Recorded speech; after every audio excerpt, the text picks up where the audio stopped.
12월 10일 수요일입니다. 오늘 우리에게 주시는 하나님의 말씀은 요한계시록 18장 1절로부터 8절까지 말씀입니다. 일 후에 다른 천사가 하늘에서 내려오는 것을 보니 큰 권세를 가졌는데 그의 영광으로 땅이 환하여지더라. 힘찬 음성으로 외쳐 이르되 무너졌도다 무너졌도다 큰 성 바벨론이여 귀신의 처소와 각종 더러운 영이 모이는 곳과 각종 더럽고 가증한 새들이 모이는 곳이 되었도다. 그 음행의 진노의 포도주로 말미암아 만국이 무너졌으며 또 땅의 왕들이 그와 더불어 음행하였으며 땅의 상인들도 그 사치의 세력으로 치부하였도다 하더라. 또 내가 들으니 하늘로부터 다른 음성이 나서 이르되 내 백성아 거기서 나와 그의 죄에 참여하지 말고 그가 받을 재앙들을 받지 말라. 그의 죄는 하늘에 사무쳤으며 하나님은 그의 불의한 일을 기억하신지라. 그가 준 그대로 그에게 주고 그의 행위대로 갑절을 갚아주고 그가 섞은 잔에도 갑절이나 섞어 그에게 주라. 그가 얼마나 자기를 영화롭게 하였으며 사치하였든지 그만큼 고통과 애통함으로 갚아주라. 그가 마음을 말하기를 나는 여왕으로 앉은 자요 과부가 아니라 결단코 애통함을 당하지 아니하리라 하니 그러므로 하루 동안에 그 재앙들이 이르리니 곧 사망과 애통함과 흉년이라.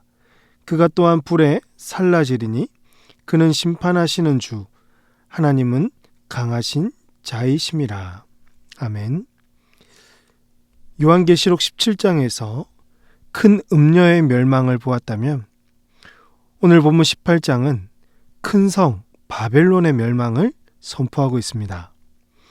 또 다른 천사가 하늘에서 내려오는데 사도 요한이 그 천사를 보면서 큰 권세를 가졌고 영광으로 땅이 환하여졌다고 기록하고 있습니다. 이 말씀이 오늘 우리에게 보여주는 것은 세상 사람들은 이 세상의 것들이 화려하고 최고라고 여기면서 살아가지만 하나님의 영광이 임하면 이 세상은 아무것도 아니라는 것입니다. 인간이 자랑하는 모든 영광은 하나님 앞에서 한순간에 빛을 잃어버리는 것입니다. 이때 그 천사가 힘찬 음성으로 외칩니다. 무너졌도다 무너졌도다 큰 성 바벨론이여. 오늘 보면 2절에서 이렇게 기록하죠. 귀신과 처소와 각종 더러운 영이 모이는 곳과 각종 더럽고 가증한 새들이 모이는 곳이 되었도다.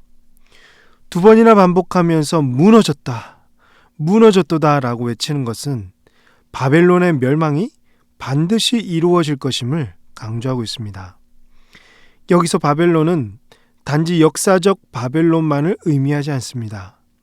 당시 하나님을 대적하고 또 성도들을 핍박하던 로마를 상징하고 있으며 더 나아가서는 교만과 음행, 우상 숭배와 탐욕과 거짓으로 가득 찬 이 세상 나라들을 가리키고 있습니다. 인간적으로 타고난 업적을 남기고 세계의 영광이었던 로마조차도 결국 무너졌고 무너진 후에는 귀신의 처소가 되고 각종 더러운 영이 모여 있는 곳, 각종 더럽고 가증한 새들이 모인 곳이 될 것이라고 선언하고 있습니다. 그렇다면 이 큰 성 바벨론, 즉 로마가 멸망할 수밖에 없었던 이유는 무엇일까요? 3절 말씀에서 기록되어 있습니다. 그 음행의 진노의 포도주로 말미암아 만국이 무너졌으며 또 땅의 왕들이 그와 함께 더불어 음행하였으며 땅의 상인들도 그 사치의 세력으로 치부하였도다 하더라. 로마는 자기들만 타락한 게 아니었습니다. 주변 모든 나라를 끌어들여서 함께 음행하게 하고 진노의 포도주를 마시게 했습니다. 로마와 이 정치적 연합을 맺은 여러 왕들은 함께 음행을 저질렀고 경제적으로도 사치와 탐욕의 문화가 퍼져나가며 방탕과 방종을 조장했습니다. 하나님은 이를 결코 지나치지 않는 것이죠. 5절 말씀을 보십시오. 그의 죄는 하늘에 사무쳤으며 하나님은 그의 불의한 일을 기억하신지라. 이들의 죄는 하늘에 사무쳤습니다. 여기서 사무쳤다는 말은요, 그들이 저지른 죄 하나하나가 쌓이고 쌓여서 그 잿더미가 하늘에까지 미쳤다는 것이죠. 그래서 하나님은 그들의 불의한 일을 기억하시고 심판하실 수밖에 없게 되었던 것입니다. 하나님의 심판은 그들이 범한 죄에 대한 갑절의 봉응이었습니다.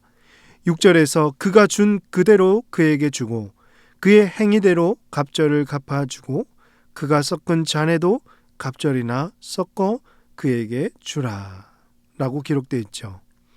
그들의 죄는 쌓이고 쌓여서 하늘에까지 치솟았던 것처럼 하나님은 그 죄에 상응하는 심판을 갑절로 돌려주겠다고 하십니다. 심판의 강도가 아주 강할 뿐 아니라 그들이 사람들에게 마시게 했던 이 진노의 포도주 또한 갑절로 대갚아 받게 될 것입니다.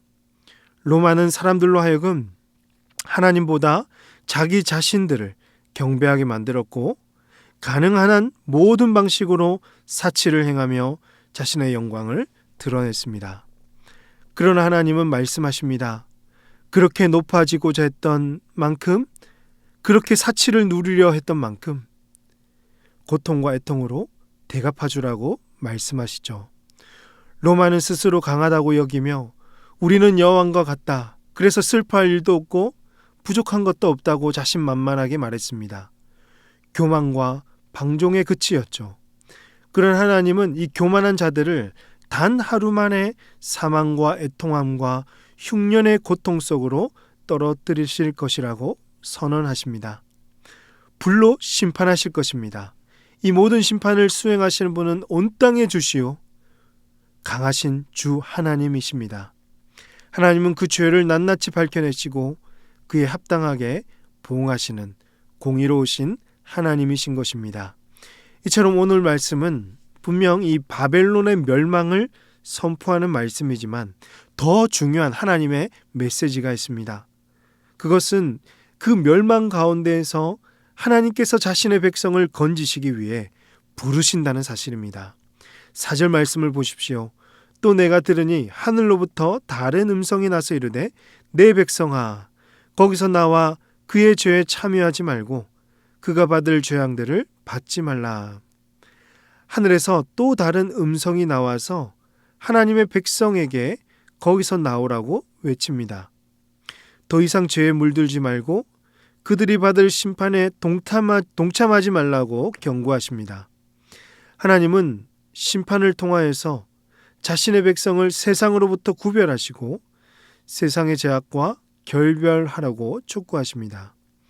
결국 우리에게 주시는 말씀도 이것입니다. 우리는 이 세상에 살고 있지만 세상에 속한 자들이 아니기 때문에 이 세상의 가치와 기준을 따라 사는 자가 아니라 이 세상으로부터 구별된 삶을 살아야 한다는 것이죠. 마치 세상이 전부인 것처럼 살지 말라는 뜻입니다. 그러므로 오늘 우리는 이 세상에 산다고 해서 세상의 것들이 아니라 세상의 것들에 우리의 마음을 또 빼앗기지 말아야 할 것입니다. 세상의 문화와 가치 또 관행 속에 깊이 섞여서 살다 보면 마치 내가 이 땅에 속한 사람들처럼 죄에 참여하게 되고 결국 바벨론이 받을 멸망을 우리도 참여할 수 있게 되는 것이죠. 세상이 전부라고 여기는 것들이 참 너무 많습니다. 돈도 있고 명예, 또 우리 자식들의 성공, 우리 삶의 안정됨 등등 이런 것들이 오늘 우리의 삶을 유혹하고 다스리려고 합니다.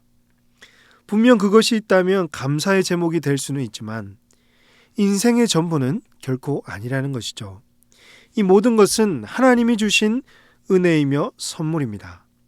그러나 어느 순간 우리의 노력과 능력으로 이것을 얻는다고 생각한다면 인생의 주인을 하나님이 아닌 나 자신이나 세상의 힘으로 착각하게 되고 결국 하나님 없이 살아가는 길로 흘러가게 될 것입니다. 사랑하는 성도 여러분, 그리스도인이 이 땅에서 누릴 수 있는 가장 큰 영광은요, 바로 천국을 현재적으로 맛보면서 살아가는 삶입니다. 여러분, 이 세상의 물질, 돈이 전부가 아닙니다. 많이 가졌더라도 내 마음대로 쓰려고 하면 안 되죠.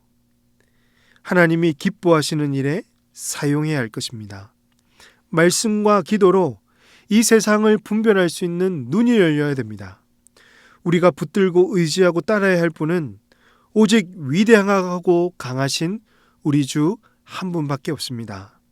사랑하는 성도 여러분, 오늘도 오직 하나님께 마음을 두고 하나님께만 우리의 삶과 우리의 모든 소망을 둘 수 있기를 주님의 이름으로 축복합니다. 기도하겠습니다. 위대하시고 강하신 하나님 아버지, 세상은 결국 무너져도 주님의 영광은 영원하심을 우리는 오늘도 깨닫습니다. 우리가 이 세상에 살고 있지만 세상에 속한 자들이 아니라는 것을 끝까지 붙들며 죄와 타협하지 않고 거룩한 부르심에 응답하는 성도들이 되게 하여 주시옵소서. 우리 마음을 뒤흔드는 여러 가지 유혹들, 돈, 명예, 또 성공의 유혹에서 우리를 주님 건져주시고 오직 하나님만 의지하며 살아갈 수 있는 힘을 더하여 주시옵소서. 이 모든 말씀을 우리 구주 예수님의 이름으로 기도하옵나이다. 아멘. 오늘 말씀을 기억하시며 기도하시고 주간 기도 제목에 따라서 전도와 선교를 위해서 기도하겠습니다. 우리 교회가 주님을 증거하고 영혼을 구원하는 일에 전력을 다하는 또 교회가 될 수 있도록 우리 교회가 파송하고 후원하는 선교사님들과 그의 가정과 또 안정과 또 사역을 위해서 기도해 주시기 바랍니다. 세계에서 복음을 증거하는 모든 우리 선교사님들과 또 말씀 사역자들, 세계 선교를 위해서 이 시간 합심해서 기도하신다가 또 자유롭게 또 계속 기도하도록 하겠습니다. 함께 기도하십니다.